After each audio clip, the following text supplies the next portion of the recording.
ഞാൻ pastor CP മോനായി. ദൈവനാമത്തിന് മഹത്വം ഉണ്ടായിരിക്കട്ടെ. കഴിഞ്ഞ ദീർഘവർഷങ്ങളായി എക്സൽ BBS വഴി നിരവധി കുഞ്ഞുങ്ങളെ ക്രിസ്തുവിലേക്ക് നേടുവാൻ ദൈവം ഉപയോഗിച്ചു. ഒരു കൂട്ടം ചെറുപ്പക്കാർ അവരുടെ ജോലിയും അവരുടെ പ്രവർത്തനങ്ങളും അവർക്കുള്ള വിദ്യാഭ്യാസവും എല്ലാം മാറ്റിവെച്ചിട്ട് അവർ യേശുവിന് വേണ്ടി കുഞ്ഞുങ്ങളെ നേടാൻ അവർ നടത്തുന്ന എല്ലാ പ്രവർത്തനങ്ങൾക്കായി ഞാൻ ദൈവത്തെ സ്തുതിക്കുന്നു.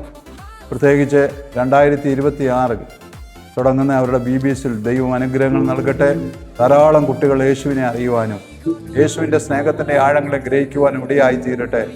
നിങ്ങളുടെ പ്രവർത്തനങ്ങൾ അനേക സ്ഥലങ്ങളിലേക്ക്, രാജ്യങ്ങളിലേക്ക് വ്യാപരിക്കുവാൻ ദൈവം ഈ ചെറുപ്പക്കാരെ ഉപയോഗിക്കട്ടെ എന്ന് ഞാൻ പ്രാർത്ഥിക്കുന്നു. വരും തലമുറ യേശുവിനായി എന്ന മുദ്രാവാക്യത്തോടെ മുന്നേറുവാൻ ദൈവം എല്ലാവരെയും അനുഗ്രഹിക്കട്ടെ. സുഭാഷിത ന്യൂസ് പേപ്പറിൻ്റെ പേരിലുള്ള എല്ലാവിധ ആശംസകളും നേരുന്നു. God bless you.